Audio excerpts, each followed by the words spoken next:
Sobrang hirap talaga. Like really, napakahirap. Ah? Kung normal ka, hindi mo magagawa to kasi it needs lots of practice mga kadonatics para magiging muscle memory ito. Kaya, napakahirap talaga. Sobrang weird ng hand placement niya mga kadonatics. Sa photo na itong nasa likod ko mga kadonatics, dito mo talaga malalaman ang kasinungalingan ng mga demonyong ito. Sobra mga kadonatics. Nag-claim kasi din itong si Ramil Madriaga at ang kanyang abogado na may similar photo talaga sila. Ang sabi pa ng attorney mga kadonatics, 99% magkahawig daw talaga yung photo na ibinigay ni Madriaga at nung Dabawenyang painter mga kadonatics. Can you imagine? 99% magkatulad daw talaga. Ano yung nagkapihan? Ha? Copy-paste? At eto mga kadonatics, ipanakita nila yung photo ni Madriaga with the same image na ibinigay ng Dabawenya kay Inday Sara Duterte. At eto yung photo na to. At buti na lang mga kadonatics, may mga tao nating or may mga kadonatics nating mapagmasid.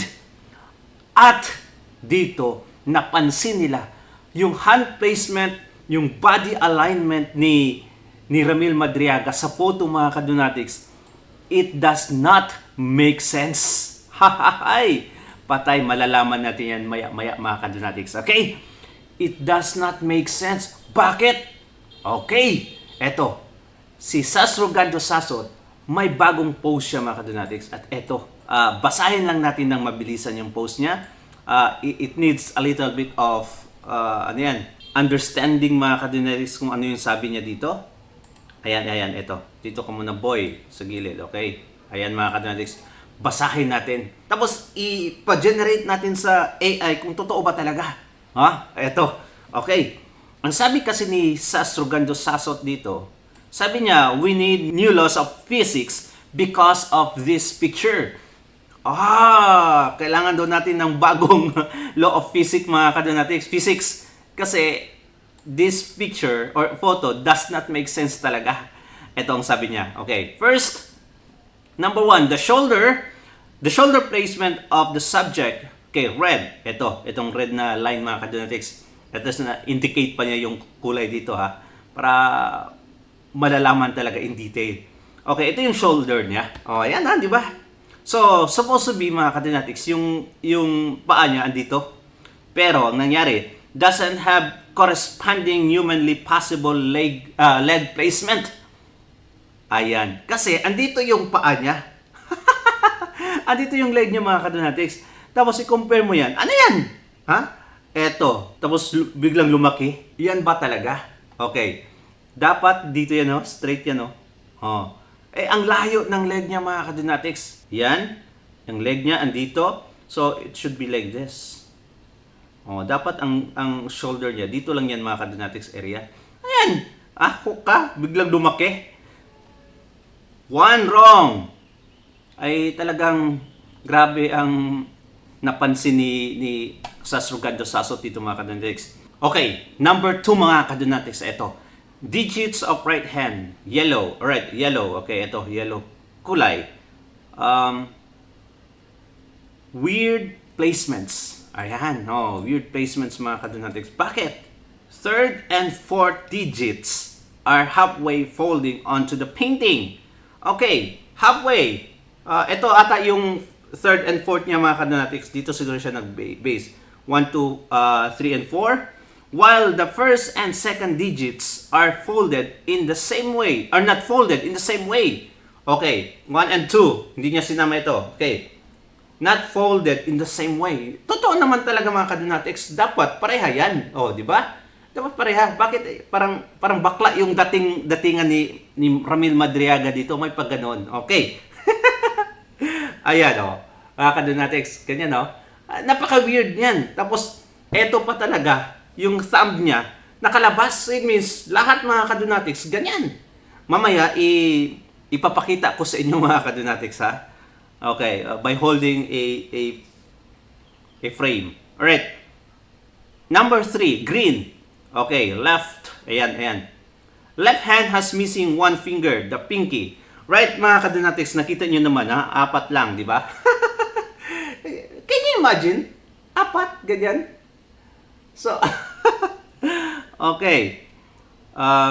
Second to fourth digits are placed too far from each other. Second and fourth. Second and fourth. Okay. Too far from each other. That is not normal when you are holding something. Parang okay, so weird talaga, di ba? Number 4, mga kadonatics. Inilabas kasi nilang photo na to na nagpapatunay daw na may ibinigay talagang si Madriaga na katulad, gagaya ng painting na ibinigay ng Dabuenya. Grabe, mga kadonatics, ha? What a coincidence na magkatulad talaga yung painting. Oh, di ba? Both, number 4, both thumbs are not in grasping mode. Okay.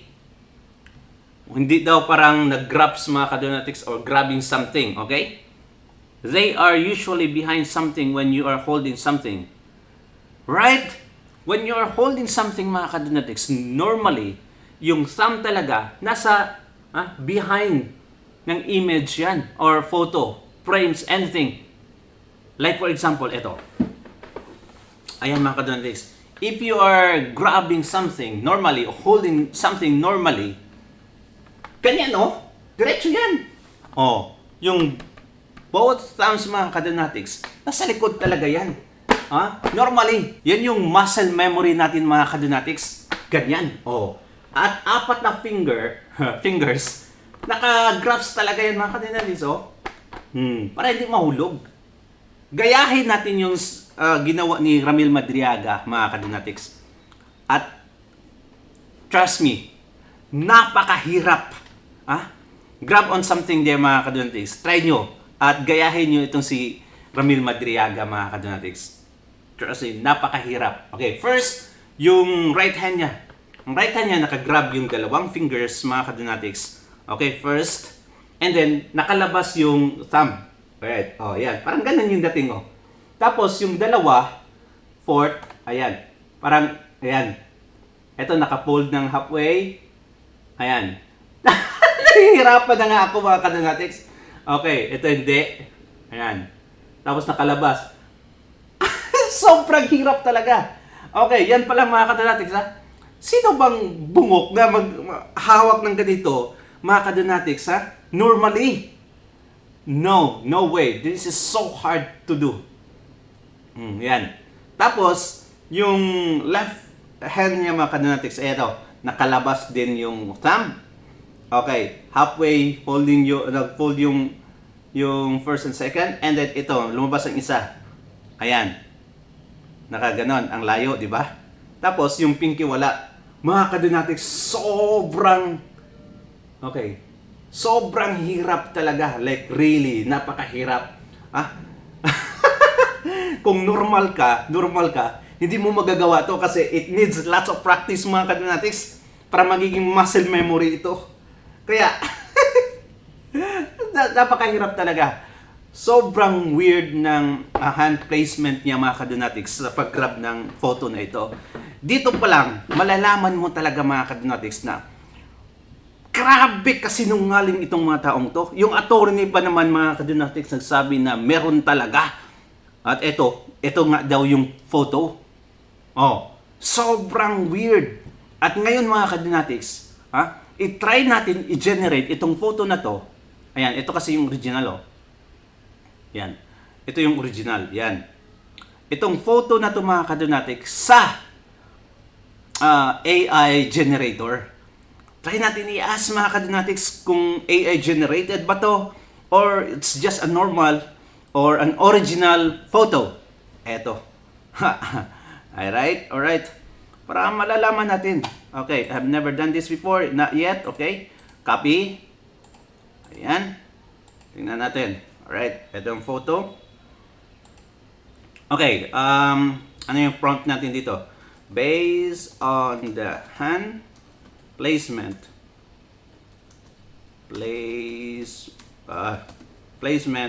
and body alignment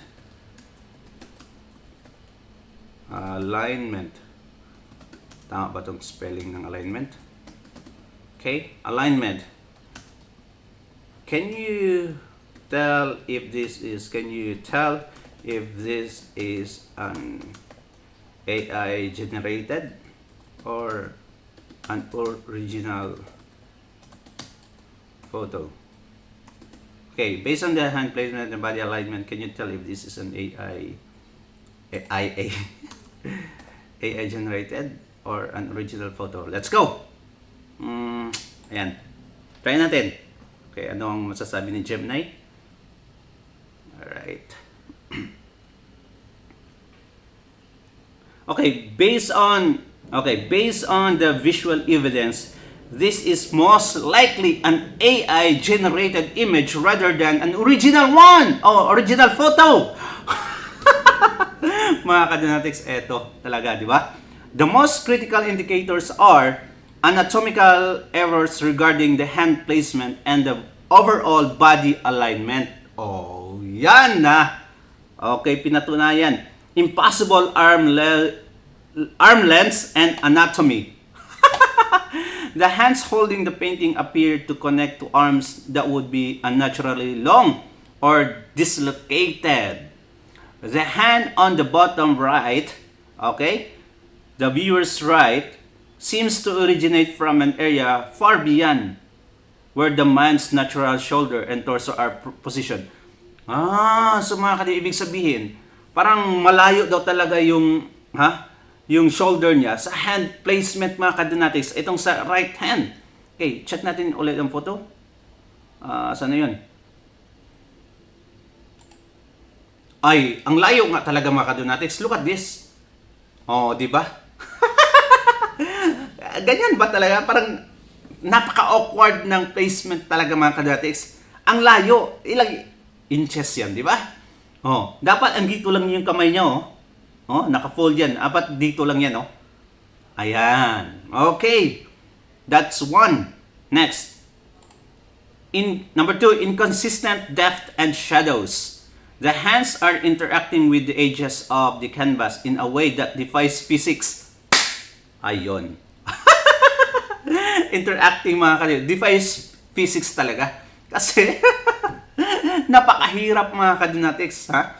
They lack appropriate depth and consistent lighting. Okay, lighting pa din.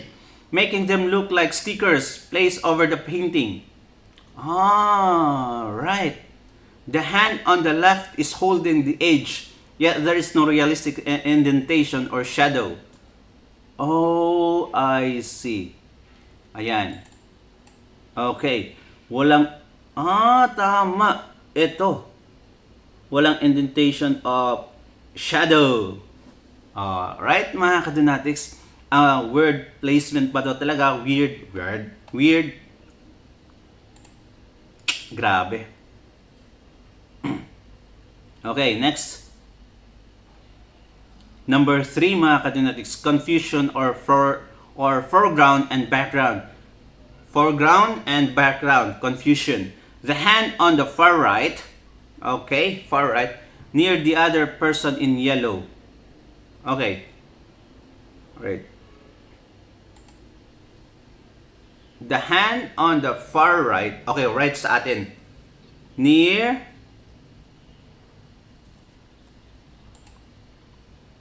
the other person in yellow seems to emerge from that person.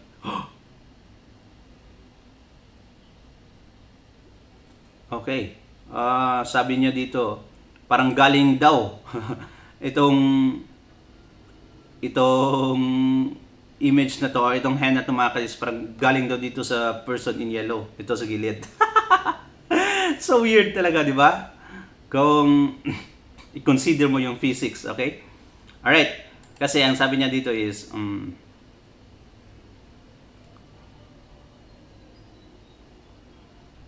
okay, the hand on the bottom right, the viewer's right, okay? So, viewer's right, mga kadonatics, okay? Si AI, hindi niya kinonsider yung the one holding the photos perspective, mga kadonatics. Viewers atin, okay? Viewers. So, ito yung right, ito yung left. Yet, it is positioned in the immediate foreground, overlapping the painting in an automatically impossible manner for someone standing in the background.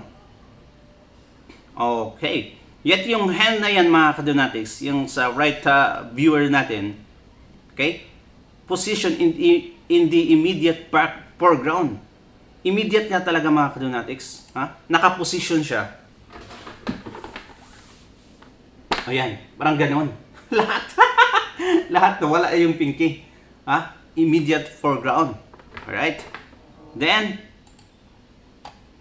overlapping the painting in an automatically impossible manner for someone standing in the background.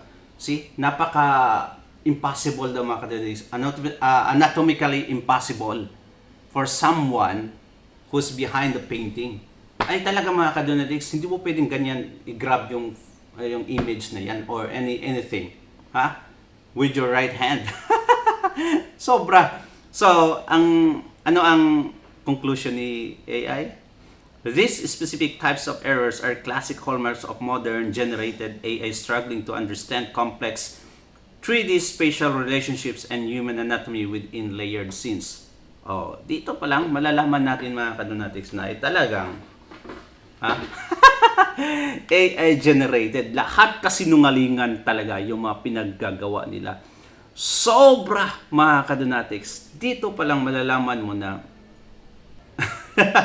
tama yung assessment ni Sastroganjo Sasot. Try nyo mga kadonatics, ha? Okay. Try nyo, i-hold nyo or, hold on something na ganyan, malapad mga kadonatics. Tapos gayahin nyo yung postura ni Madriaga. At malalaman yung mga kadonatics kung gaano kahirap. Sobrang hirap. Oh? Hand placement, ang layo nga talaga dito sa shoulder niya. Di ba? Ang layo mga kadonatics. Sobrang layo. Di ba? Tapos, aside from that, eto, napaka unrealistic. Kasi yung ano yan, yung leg niya mga kadonatics, hindi siya proportion sa shoulder niya. Diyan pa lang malalaman mo na talagang AI generated. Although, itong si Madriaga, andyan siguro mga kadonatics, but holding on something, not the photo itself. Di ba? Sana may makapag-upload mga kadonatics kung ano talaga yung hinawakan ni Madriaga dyan. Sobrang kupal nila mga kadonatics. Sobrang kupal. Ganyan katindi ang laruan ng mga demonyong ito. Ha? Para lang sirain talaga ang imahe ni Inday Sara Duterte. Ganyan ba kalala na ngayon? Ha? Yung daliri 5 versus 4, what do you think mga kadonatics? Sobra, di ba? Grabe kakapalan ng mga sobrang kapalan lang taga ng mukha. At ito, panoorin natin itong si Vic Rodriguez for another video mga kadonatics. Comment down below kung anong masasabi nyo sa AI-generated photo ni Ramil Madriaga at ng attorney niya mga kadonatics na biruin nyo, 99% daw talaga magkatulad ang painting nila ng isang painter from Davao. Can you imagine that? 99% mga kadonatics. That is almost impossible. That is impossible talaga na magkatulad, na wala silang knowledge of each other mga kadonatics. Di ba? Sobra. At before natin tapusin mga kadonatics, eto nalaman na kung sinong behind the scene ng Madriaga's famous acting. Eto. Before mag-end tayo. Ayan. Number 466 po, Madan Chair. Si Matubato! Si Matubato! Ayan. Cut! Ano ba yan, Madriaga? Walang Si Trillanes na isang bading. Ay nako, membro para ng LGBT ito si Trillanes. feeling. Diramadam ng taong bayan. Again. Number 466 po, Madan Chair. Si Madam Chair. Cut! Ano ba yan, Madriaga? Walang feeling. Diramadam ng taong bayan. Ayan, si Trillanes pala mga kadonatics. anyway, part of the crew pala, friend, din pala si Matubato. Ay talaga mga kadonatics, dapat na si Las Cañas dyan, baka siya yung cameraman. Thank you so much and God bless you mga kadonatics. Ingat palagi. Comment down below at babasahin natin yan. Bye-bye.